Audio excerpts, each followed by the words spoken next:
रामपुर गांव में हरिया अपनी बीवी शीला और 2 बच्चों के साथ रहता था। वो बहुत ही गरीब थे। हरिया के पास एक भैंस थी जिसका दूध बेचकर उसके घर का गुजारा हो पाता था।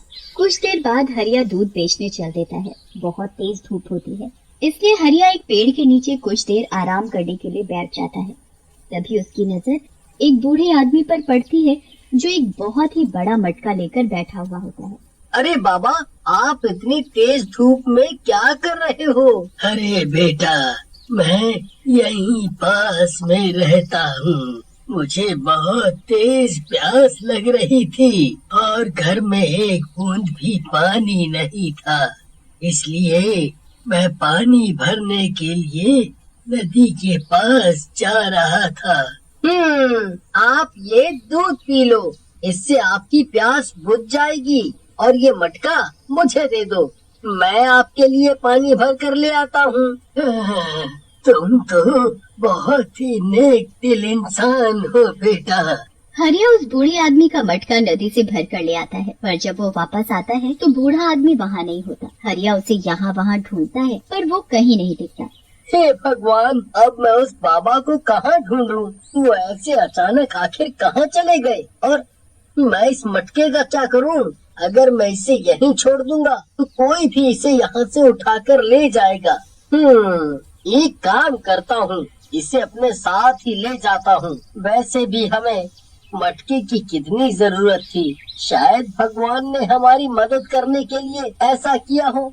हरिया मटका लेकर घर आ जाता है और उसे एक कोने में रख देता है। हे भगवान, मैंने आपको मटका लाने को बोला था, पर आप इतना बड़ा मटका क्यों ले आए? दरअसल रास्ते में मुझे एक बूढ़ा आदमी मिला था, ये मटका उसी का है। मैं उनके लिए नदी से पानी भर कर लाया, पर जब मैं वापस आया तो वो आदमी वहाँ था ही नहीं, इसलिए मैं ये मटका घर ले आया। मैंने कोई चोरी थोड़ी की है। अगर कभी वो आदमी मुझे दोबारा देखेगा तो ये मटका मैं उससे वापस कर दूंगा। हाँ जी, और वैसे भी हमें कितनी जरूरत थी मटके की। हाँ, अच्छा, इसमें पानी भी भरा हुआ है। मुझे बहुत प्यास लग रही है, तो मुझे इस मटके से जरा एक गिलास पानी पिला दो। जी अभी देती हूँ। शीला मटके का ढक्कन हटाती है तो उसमें पानी की जगह दूध देखकर हैरान हो जाती है। अजी, आप तो बोल रहे थे इसमें पानी है, पर इसमें तो दूध भरा हुआ है। कैसी बातें कर रही हो? मैंने खुद नदी से इस मटके में पानी भरा है। आपको मेरी बात पर यकीन नहीं है ना? तो एक काम करो, आप खुद आकर देख लो। हरिया मटके में झांकता है तो उसमें सच में पानी की जगह दूध भरा होता है। ओह, अब मुझे समझ आ गया। मुझे भी बताओ क्या हुआ? ये कोई मामूली मटका नहीं है, ये जादुई मटका है। मैंने रास्ते में बूढ़े बाबा की मदद की थी और वो उस मदद के बदले ये जादुई मटका मेरे पास छोड़ गए। मतलब अगर हम इसमें पानी डालेंगे तो ये दूध में बदल जाएगा, फिर तो हम खूब सारा दूध बेच सकते हैं। हाँ शीला, पर तुम इस बात का किसी से जिक्र मत करना।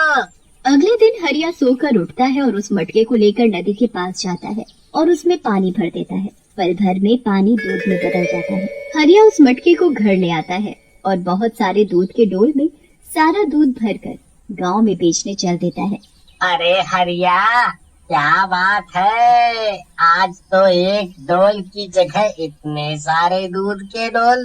तुम्हारी भैंस ने ज्यादा दूध देना शुरू कर दिया क्या? बस ऐसा ही समझ लो भैया। हरिया ऐसे ही रोज नदी पर जाकर उस मटके में पानी भरता और वो दूध में बदल जाता, जिसे बेचकर हरिया खूब सारे पैसे इकट्ठे कर लेता है। धीरे धीरे वो बहुत अमीर हो जाते हैं। गांव के लोग ये देखकर बड़े हैरान होते हैं कि आखिर हरिया एक भैंस से इतना सारा दूध कैसे निकाल लेता है। एक दिन जब हरिया नदी से उस मटके में पानी भर रहा होता है तो उसका दोस्त महेश वहाँ जाता है। अरे भाई, अब तो तुम इतने अमीर हो गए हो, फिर तुम्हें इस मटके की क्या जरूरत?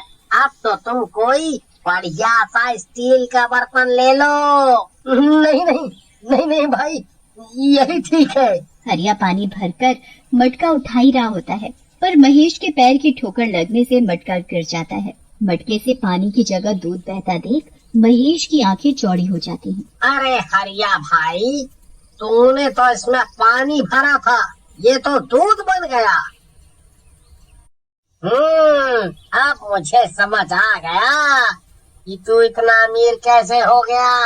अब मुझे सच सच बता कि तू ये मटका कहाँ से लाया है। देखो भाई, ये मटका मुझे जहाँ से भी मिला, तुम्हें इससे कोई मतलब नहीं होना चाहिए। तू ज्यादा चालू मत बन, चुपचाप बता दे वरना मैं तेरा ही मटका छीन लूंगा।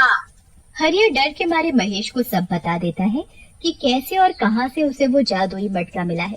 महेश लालची नियत के साथ उस रास्ते पर चल देता है और उसी पेड़ के नीचे बैठ जाता है। वहां उसको वही बूढ़ा आदमी एक बहुत बड़े मटके के साथ मिलता है।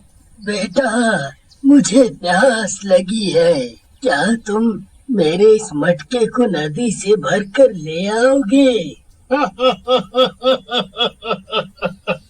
तूने मुझे क्या उस हरिया की तरह बेवकूफ समझा है? चल चुपचाप ये मटका मुझे दे और निकल यहाँ से। ये कैसे बातें कर रहे हो तुम? क्या तुम्हें एक बूढ़े आदमी पर जरा भी तरस नहीं आ रहा? तरस? हाँ, मैं यहाँ बस ये जादुई मटका लेने आया हूँ, समझा? महेश उस बूढ़े आदमी से वो मटका छीनने लगता है। बूढ़ा आदमी उस मटके को बचाने की खूब कोशिश करता है, पर महेश उस बूढ़े आदमी से बहुत ज्यादा ताकतवर होता है। वो उस बूढ़े आदमी को एक धक्का मारता है और उससे मटका छीन लेता है। ये तुमने अच्छा नहीं किया, ये एक जादुई मटका है, इसमें तुम जो भी डालोगे वो दुगना हो जाएगा, पर तुम जैसे लालची आदमी का ये मटका कभी भला नहीं करेगा। चुप कर बुड्ढे, चुप कर।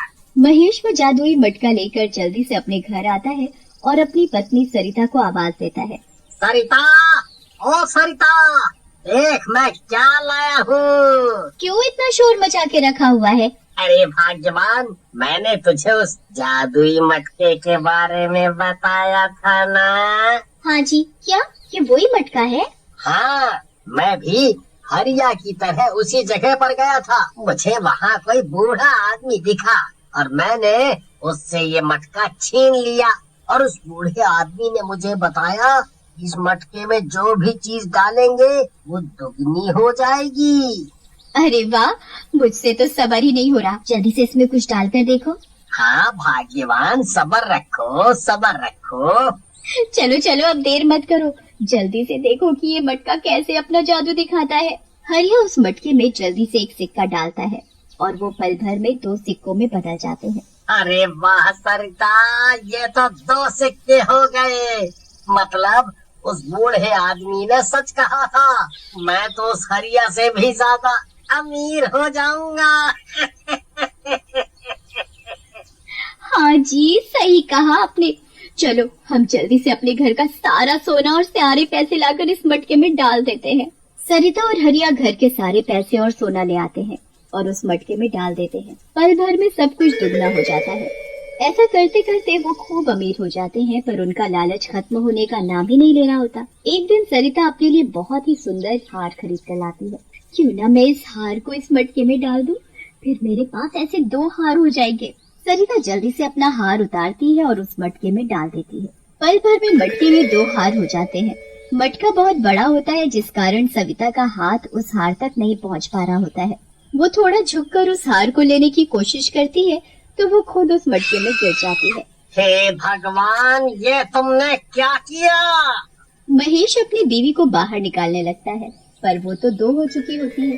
हे भगवान, मैं तो एक से ही दुखी था, अब 2 बीवियों को कैसे संभालूंगा? महेश को अपनी 2 बीवियों के साथ रहना पड़ता है। दोनों पूरा दिन लड़ती रहती थी। एक दिन तो दोनों